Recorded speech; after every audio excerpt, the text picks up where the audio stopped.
Sumainyo ang Panginoon, At sumaiyo rin. ang mabuting balita ng Panginoon ayon kay San Juan. Papuri sa iyo, Panginoon. Noong panahong yon, sinabi ni Jesus sa kaniyang mga alagad, "Ako ang tunay na puno ng ubas at ang aking Ama ang tagapag-alaga. Pinuputol niya ang bawat sangang hindi namumunga at kanya namang pinuputulan at lilinis ang bawat sangang namumunga upang lalong dumami ang bunga. Nalinis na kayo sa pamamagitan ng salitang sinabi ko sa inyo. Manatili kayo sa akin at mananatili ako sa inyo. Hindi makapamumunga ang sangang hindi nananatiling nakakabit sa puno. Kayo din naman, hindi kayo makapamumunga kung hindi kayo mananatili sa akin. Ako ang puno ng ubas. Kayo ang mga sanga. Ang nananatili sa akin at ako sa kaniya, ang siyang namumunga ng sagana. Sapagkat wala kayong magagawa kung kayo hiwalay sa akin. Ang hindi nananatili sa akin ay itatapon at matutuyo gaya ng sanga. Ang kayong mga sanga ay titipunin at susunugin.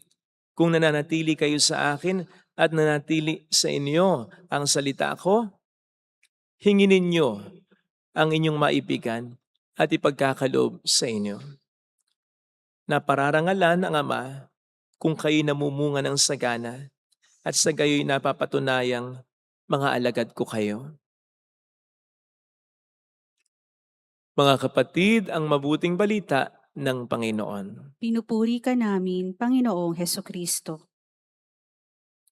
Narinig po natin sa ating mabuting balita kung papaanong dinescribe ni Kristo ang mga tunay niyang alagad. Sinabi kong tunay kasi magko-conclude ang Ebanghelyo sa pamamagitan ng mga salitang ito. Sa gayo'y napapatunayang mga alagad ko kayo. Ito yung description. Ako ang puno ng ubas, kayo ang mga sanga.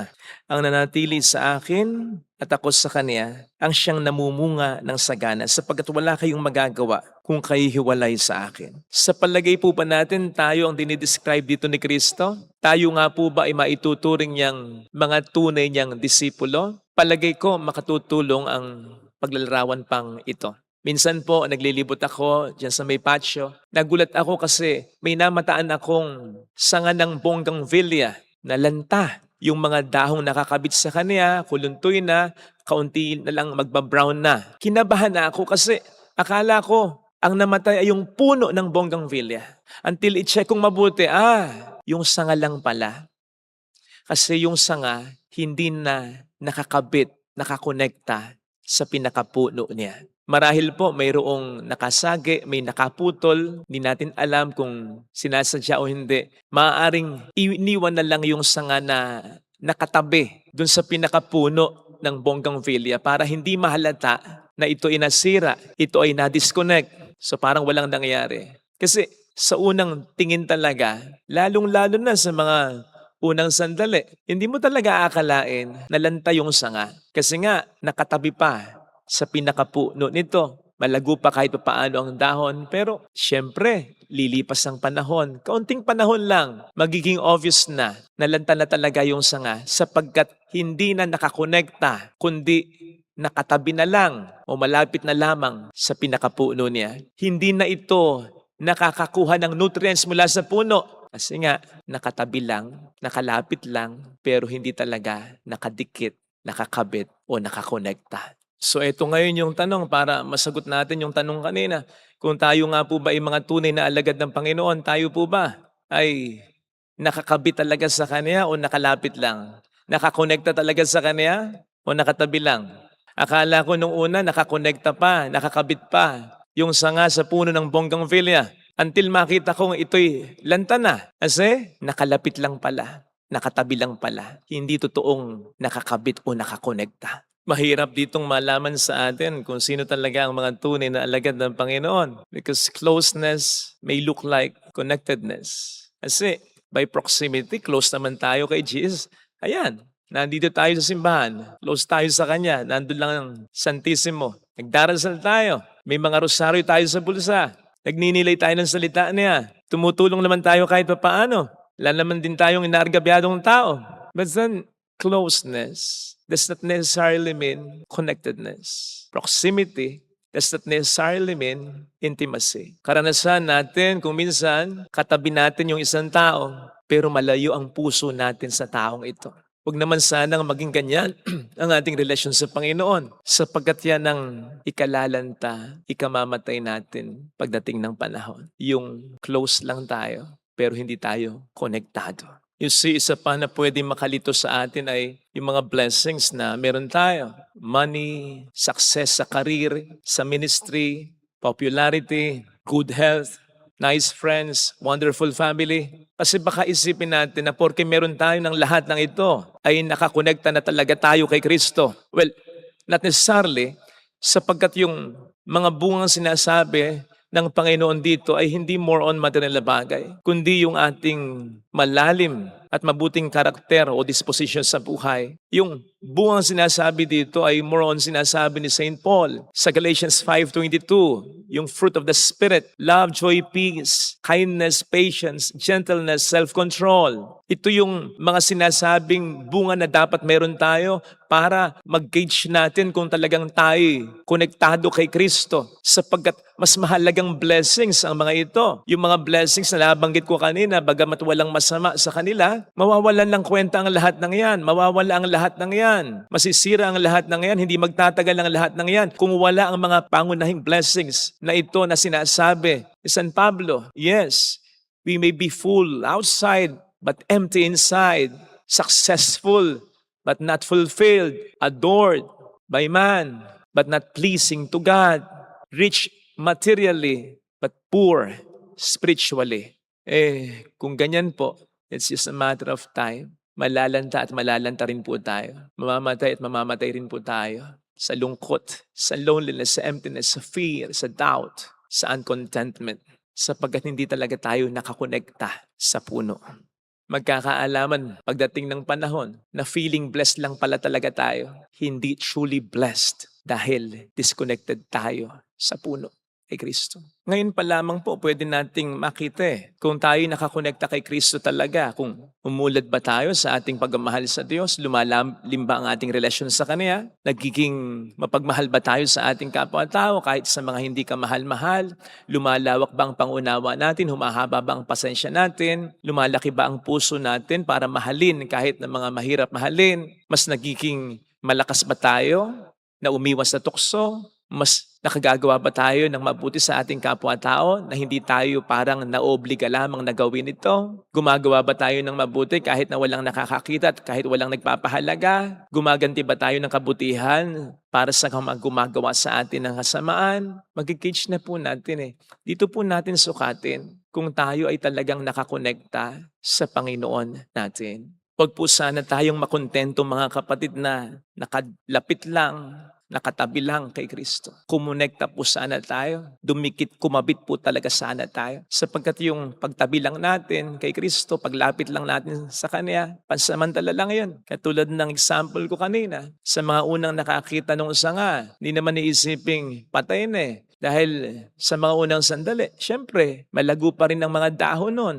Pero konting panahon lang, nalanta na. Pansamantala lang po yung paglapit natin, pagtabi natin sa Panginoon Pag dumating ang maraming mga problema, mararamdaman natin at hindi talaga tayo nakakonekta. Kaya sana, kumonekta tayo, magdasal lagi, magsimba lagi, makinig ng salita ng Panginoon at i-apply ito sa ating buhay. Ito yung isa sa sinasabi sa Ebanghelyo na nalinis na kayo ng aking mga salita kasi ang kanyang salita ay nakapagpapabago sa tao. Sinasabi sa atin ng Panginoon sa pamamagitan ng kanyang salita ang mga dapat nating baguhin, ang mga bagay, ang mga habits, kahit mga tao na dapat nating i-prune o tapyasin sa ating buhay upang hindi tayo sa kanila kumonekta, kundi sa Panginoon lamang talaga. Upang hindi tayo kumonekta sa mga maling bagay, maling sitwasyon, maling tao, upang dun lamang tayo kumonekta kay Kristo at sa mga bagay o sa mga tao na ibinibigay niya sa atin na makatutulong sa paglago at pamumunga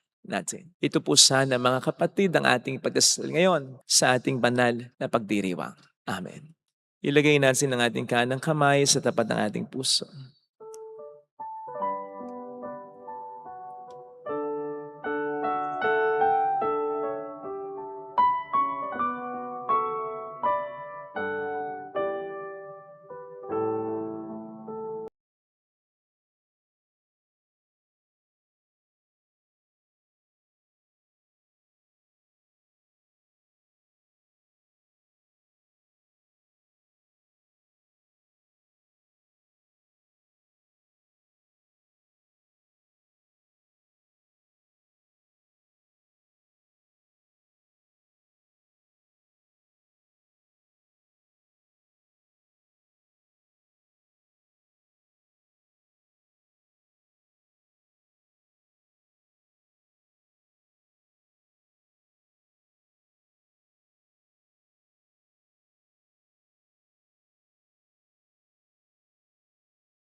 makonekta sa'yo. Magkaroon ng mas malalim na relasyon sa'yo na hindi ko dapat i-give up sa mga pagsubok na dumarating sa buhay ko sapagkat ito yung maaaring pagpuprune mo. Ito yung maaaring pagtatapyas mo ng mga maling ugali sa pagkatao ko, ng mga maling bagay o nakasanayan ko, maging ng mga maling tao sa buhay ko. Tulungan mo ako, Panginoon, na maging matatag sa kabila ng mga pagtatapyas na gagawin mo upang tunay akong makonekta sa iyo at hindi sa kung ano, sa kung kanino.